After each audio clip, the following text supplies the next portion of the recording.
namin yung reactions niyo regarding sa reactions niyo, sir, regarding sa allegation po ni former President Duterte regarding sa blank items. He's lying. He's a president. He knows that you cannot pass a GAA without with a blank. He's lying. And he's lying because he knows perfectly well that that doesn't ever happen.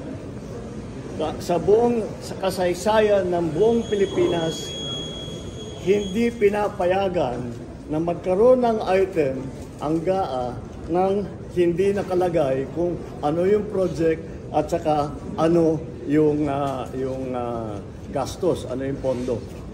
So, it's a lie. I was watching the news earlier today and people were saying it's 4,000 pages. Paano namin ibubusisiin yan? Ang ganito para titingnan namin isa-isa. Hindi na lang. Meron namang kopya that's available on the website of DBM. Tignan ninyo, huwag na ninyong busisiin isa-isa. Hanapin nyo yung sinasabi nila na blank check. Tignan ninyo kung meron kahit isa para mapatunayan na tama ang sinasabi ko kasi nungalingan yan. That's my reaction. Yo, what's up mga tropa pips? So ayan na nga po, sinoplak na ng ating Pangulong Bongbong Marcos etong si Digong. At nako, talaga namang napakalaking pagkapahiya ito para kay Digong. Tingin ko merong masisisante, merong mapapagalitan at merong masasabihan ng yawa dahil nga po sa maling information na ibinigay nila kay Digong. Lalong-lalo na itong si Ungab na nagmagaling. Diyos ko po naman, hindi naman pala iyan ang pinirmahan ni PBBM. Sabi nga ni Presidente Bongbong Marcos, sa dami-dami po ng mga pahina na yan ng GAA o General Appropriations Act na pinirmahan niya, 4,000 pages. Meron pong accessible na sa website po ng DBM. Makikita niyo po yan o kaya i-search niyo General Appropriations Act 2025. Makikita niyo po dyan. Volume 1, Volume 2, hanggang Volume 4 yata yun. Basta makikita niyan. Volume 1A, mga ganyan. Makikita niyo po yan na meron po dyaang kopya. At chinek ko po. Wala pong kahit isang blanco. At tama ang sinabi ng ating Pangulong Bongbong Marcos na ito po ay isang malaking kasinungalingan ang pinakawala ni Digong. Kasi nga po, unang-una na, pumirma dyan ng mga senador. Pumirma dyan ng mga kongresista. Sa mga senador, ang mga naalala kong pumirma, si Win Gatchalian, Pia Cayetano, si Villanueva, ang mga Bilyar. Pumirma po sila. Sa mga kongresista, si Acop, si Kimbo. Nakita ko mga pirma po nila. So, Sus Maria Josep, alangan naman na pumirma ang ating mga kongresista tapos meron pong mga blanco. Diba? Ito po ay isang malaking katarantaduhan. Pinirmahan nila yan kasi yan yung kanilang isusumite sa Pangulo. At yan ang pinag-aralan ng ating Pangulo. Kaya nga po, dated December 11, 2024, yung papeles na inilabas ni Digong at doon po sa CM Baste Duterte FB page. So, paano yan? Di napakalaking fake news ang pinakawalan nitong si Digong. Ito problema. Kapag sila po naglabas ng fake news, ayaw nilang napaparusahan. Ang gusto nila, totoo ang kanilang sinasabi. Diba? Sabi nga ng ating Pangulong Bongbong Marcos, alam ng dating Pangulo na hindi iyon pwede. Hindi pwedeng mangyari na ang isang budget o General Appropriations Act ay blanco, may bakante. Hindi po pwede yun. Napanood ko rin po sa teleradyo serbisyo o yung si Doris Bigornia ba yun? Saka yung si Alvin. Medyo hindi po ako nagagandahan sa kanilang paraan ng pagbabalita. Panoorin po ninyo. Mabalita ka muna bago yung harutan. Go! Alvin Doris, walang basihan at tinawag na mapanira. Ganito inilarawan ng Malacanang ang umano'y pagpapakalat ng malisyoso at criminal disinformation ni dating Pangulong Rodrigo Duterte kaugnay ng ipinasang 6.352 trillion pesos na 2025 national budget. Sa isang pahayag ngayong Lunes ng umaga, kinundira ni Executive Secretary Lucas Bersamin ang aligasyon ng dating Pangulo na sinadya umanong mag-iwan ni Pangulong Ferdinand Marcos Jr. ng mga blankong parte sa pinirmahang 2025 General Appropriations Act na mistulang blankong tseke para magamit sa ibang lokasyon sa hinaharap. Iginiit ni Bersamin na detalyado ang pagkaimprenta sa mahigit 4,000 pahinang budget at tumaan sa masusing review ng mga profesional sa Kongreso of Department of Budget and Management. Imposible rin anyang makapag-iwan ng blankong pahina o detalye sa budget bago pirmahan. Hinimok ng opisyal ang publiko na suriin ang kopya ng 2025 budget na madali umanong maa-access sa website ng DBM para makumpirma ang kumpleto at tama ang mga detalyeng nilalaman. Kumpiyansa si Bersamin na kahit sinong sumuri sa budget ay sasang-ayon na walang programa, aktibidad o proyekto ang nakalagay sa sinasabing blank appropriation dahil masusing sinala ang batas ng budget bago pinirmahan. Ang pahayag ng Malacanang ay kasunod ng pagkwestiyon ni Duterte at Davao Representative Isidro Ungab sa ilan umanong discrepancies sa Bicameral Conference Committee report ng ipinasang 2025 budget. Pero iginiit ni Bersamin na hindi pinahihintulutan ng mga umiiral na batas na mag-iwan o magkaroon ng blank appropriation sa budget. Hinimok naman ng opisyal ang dating Pangulo at Kongresista na maging responsable at itigil ang papapakalat ng mga maling impormasyon. Kaserbisyo Hindi, pero sa teka Malacanang. muna, sabi niya, ang publiko daw yung magbasa, diba? Saan ba na-access yung budget na yan? Kasi baka sila lang naman yung nakakapagbasa, yung publiko ay hindi talagang pagdododahan nga.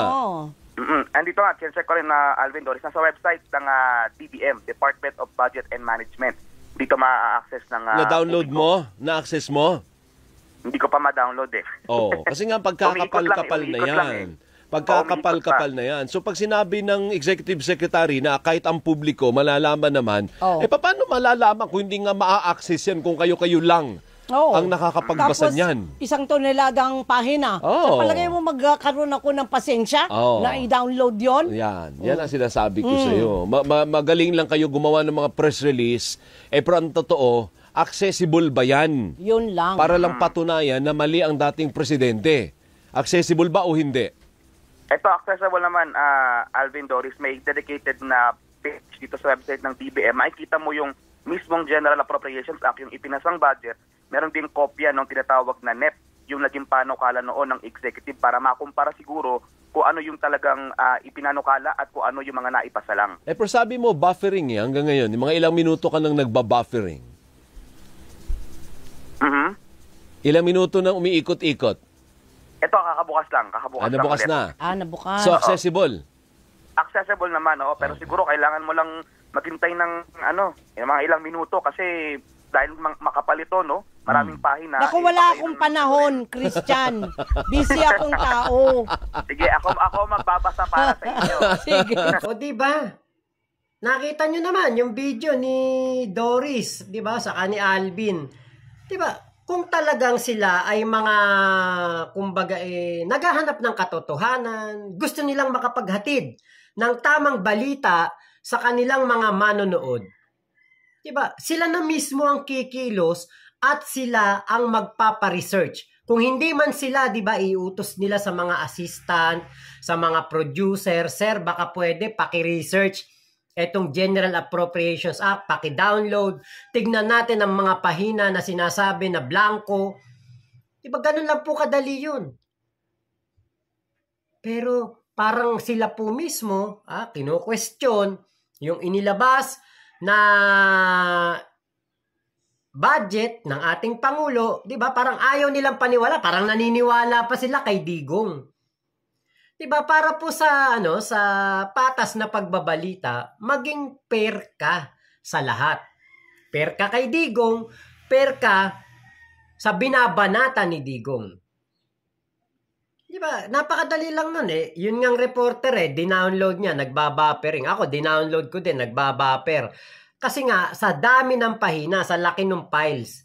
Ngayon, Na-download ko. Pero 4,000 pages nga. Ang dami. Ngayon, tinignan ko na lang po yung kopya doon sa loob ng website ng Department of Budget and Management at doon po sa General Appropriations Act. Doon ko po tinignan.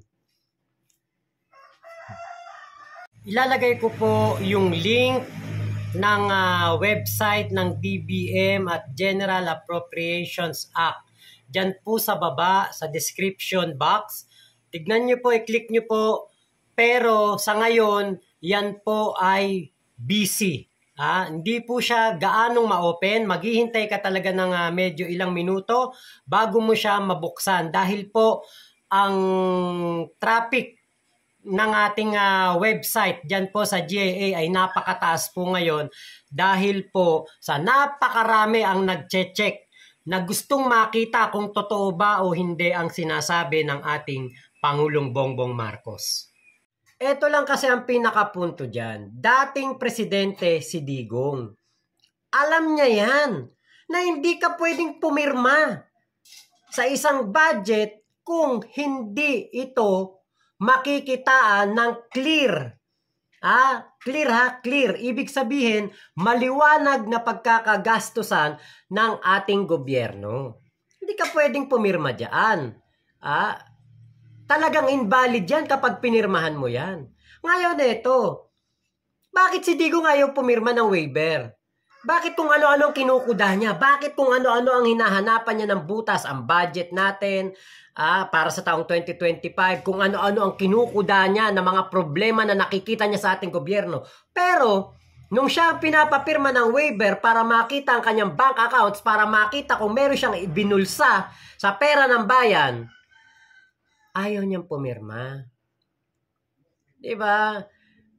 Lumabas ang disbarment case na totoo naman.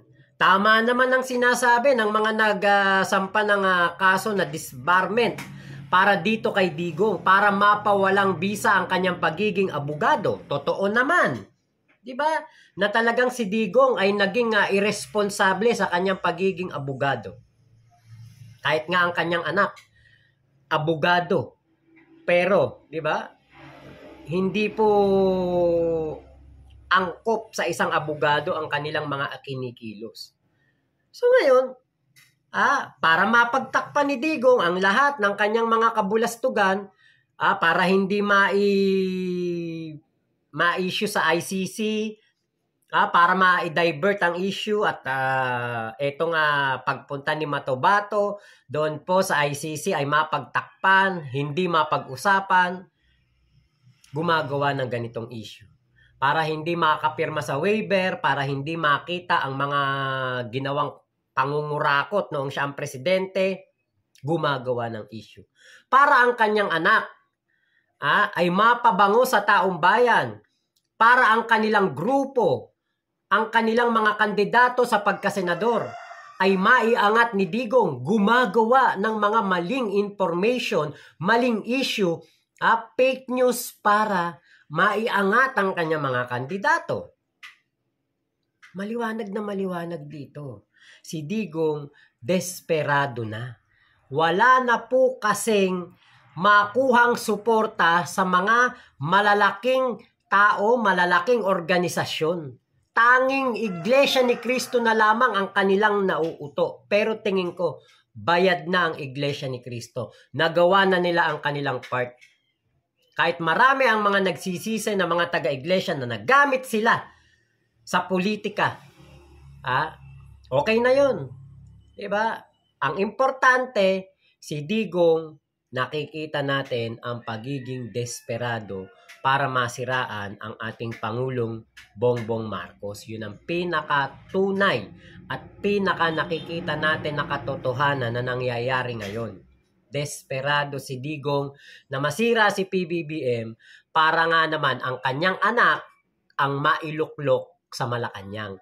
Dahil sa ginagawang panggagalit ni Digong sa taong bayan at ng kanyang mga alipores at ng kanyang mga vloggers, syempre nga naman kapag nag-people power, kapag nagkaroon ng paglaban sa Republika ng Pilipinas ang taong bayan, ang kanyang anak ang papalit na presidente. Pero mukhang malayo pong mangyari yan dahil nga po ang mga inilalaban nila at inilalabas nila na issue laban sa ating Pangulong Bongbong Marcos, fake news, pagsisinungaling, gawa-gawang kwento lamang.